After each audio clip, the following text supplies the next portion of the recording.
Marcus thought he understood his wife's moral compass after 5 years of marriage. At 32, married to his 30-year-old wife Sarah, he believed they shared similar values about fidelity, commitment, and what marriage meant. But sometimes a casual conversation can reveal fundamental differences that shake the foundation of everything you thought you knew about your partner. It started innocuously enough. Sarah had recently returned from Miami, where she'd celebrated one of her best friend's bachelorette party. These kinds of trips were normal in their social circle, groups of women celebrating the bride-to-be's last hurrah before marriage. Marcus thought nothing of it, until he accidentally overheard a conversation that would change his entire perspective on his wife. Sarah was talking to another friend who'd been on the trip, discussing what had happened during their wild weekend in Miami. The details that emerged were shocking. The bride-to-be, Wendy, had cheated on her fiancé while celebrating her upcoming wedding. She'd met a stranger at a club, brought him back to her hotel room, and spent the night with him. To Marcus, this revelation was devastating. The wedding was just weeks away. A woman had betrayed her fiancé right before their marriage, essentially making a mockery of the vows she was about to take. It seemed like the kind of betrayal that should end an engagement immediately and force everyone to reconsider what they thought they knew about the bride. But Sarah's reaction was completely different from what Marcus expected. She didn't seem shocked or horrified by her friend's behavior. Instead, she was surprisingly dismissive of the whole situation, treating it like a minor indiscretion rather than a fundamental betrayal of trust and commitment. Sarah's perspective was that Wendy shouldn't have done it, but it wasn't really a big deal in the grand scheme of things. It was just sex with a guy she'd never see again, a last fling before settling down into married life. In Sarah's view, this wasn't something worth calling off a wedding over. It was just a momentary lapse in judgment that didn't reflect on Wendy's love for her fiancé. Have you ever discovered that your partner has completely different moral boundaries than you thought? How did you handle that revelation? Marcus couldn't believe what he was hearing. The casual way Sarah discussed such a serious betrayal made him question everything he thought he knew about her values. If she didn't think cheating right before marriage was a big deal, what did that say about her own commitment to their relationship? His mind immediately went to a dark place. Sarah's own bachelorette party. She'd gone to Las Vegas for a weekend with the same group of friends who just enabled and minimized Wendy's infidelity. If Sarah truly believed that pre-marriage cheating wasn't serious, had she engaged in similar behavior during her own celebration? When Marcus confronted Sarah directly about her own bachelorette party, she swore on their daughter's life that she hadn't cheated.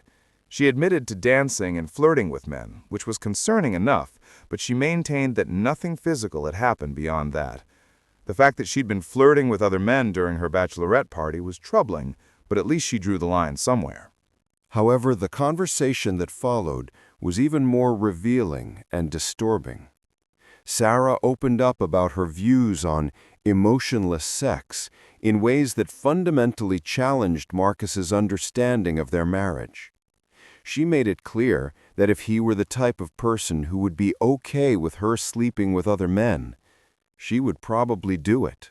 What would you do if your spouse told you they'd cheat if you were okay with it? Is honesty about such thoughts a good thing or deeply troubling? This admission was staggering in its implications. Sarah was essentially telling Marcus that the only thing preventing her from cheating was his disapproval, not her own moral convictions or commitment to their marriage. She was being restrained by his boundaries rather than guided by her own ethical compass. Sarah explained that she'd always been able to have sex with men without getting emotionally attached. In her worldview, physical intimacy and emotional love were completely separate things that didn't necessarily have anything to do with each other.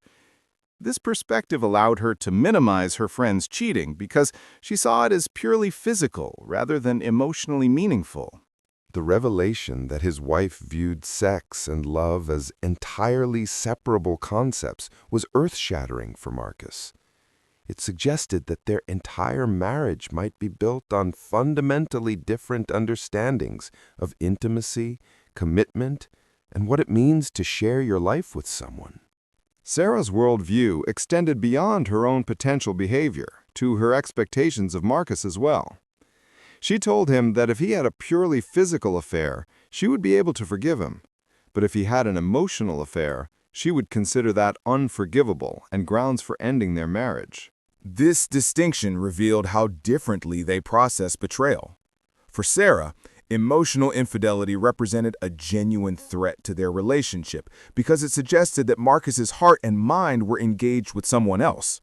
Physical cheating, in her view, was just bodily satisfaction that didn't threaten their emotional bond. How important is it for spouses to have identical views on fidelity? Can a marriage work when partners have different boundaries around cheating? Marcus felt exactly the opposite way. He could potentially work through an emotional affair because it might represent a fixable problem in their relationship, unmet needs, poor communication, or temporary disconnection. But physical cheating felt like a complete violation of their marriage vows and the exclusive intimacy they were supposed to share.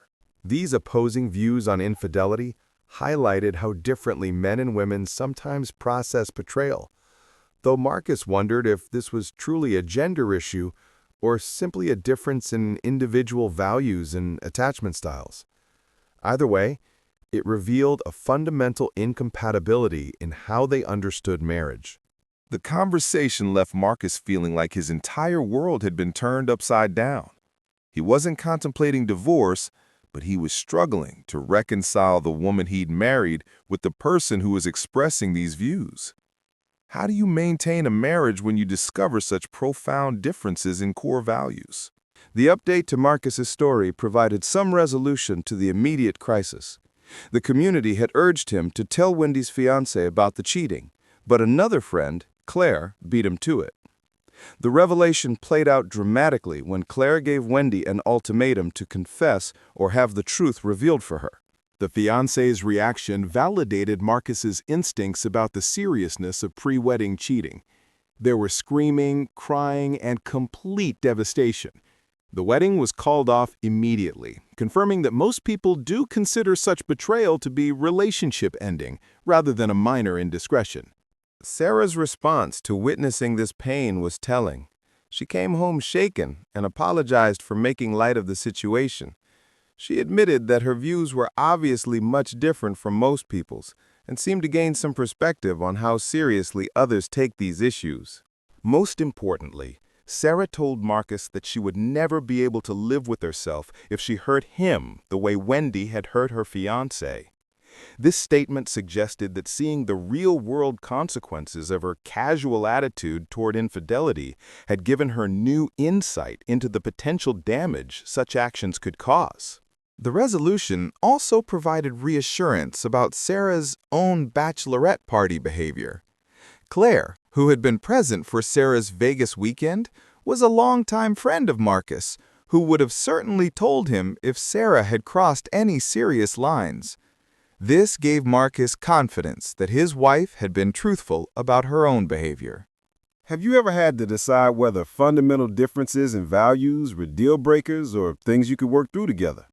However, the fundamental question remained. What do you do when you discover that your spouse has radically different moral boundaries than you thought? Sarah's admission that she would cheat if Marcus were okay with it remained troubling, even if she promised never to actually do it. Some relationship experts suggest that such honesty, while disturbing, can actually be valuable for marriages. When partners understand each other's true thoughts and temptations, they can work together to create boundaries and agreements that protect their relationship. The alternative, hidden thoughts and unspoken temptations, might be more dangerous in the long run. Others argue that some thoughts are better left unshared, especially when they reveal fundamental incompatibilities in values. Learning that your spouse would cheat if you permitted it can create lasting insecurity and mistrust that undermines the relationship's foundation. For Marcus, the experience served as both a warning and an opportunity. He now understood that his wife viewed fidelity differently than he did, which allowed him to make informed decisions about their marriage.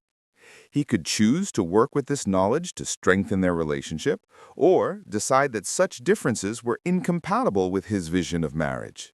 The story also highlighted the importance of honest communication in marriages, even when that honesty is uncomfortable. Sarah's willingness to share her true thoughts, however disturbing they might be, created an opportunity for Marcus to understand her better and make informed choices about their future. The community response to Marcus's situation was mixed, with some people viewing Sarah's honesty as a positive sign, and others seeing her casual attitude toward infidelity as a red flag. This divide reflected broader cultural disagreements about marriage, fidelity, and what commitments really mean. Marcus's decision to stay in his marriage suggested that he valued other aspects of his relationship with Sarah enough to work through their differences on this issue. However, he would need to remain vigilant about potential future problems and continue communicating openly about boundaries and expectations. The experience changed Marcus's understanding of his marriage in permanent ways. He could no longer assume that Sarah shared his instinctive revulsion toward cheating, which meant he would need to be more explicit about his expectations and boundaries going forward. Ultimately, Marcus and Sarah's story serves as a reminder that marriages require ongoing communication about values, boundaries, and expectations. Assumptions about shared beliefs can be dangerous, and couples who avoid difficult conversations about sensitive topics may discover fundamental incompatibilities at the worst possible moments.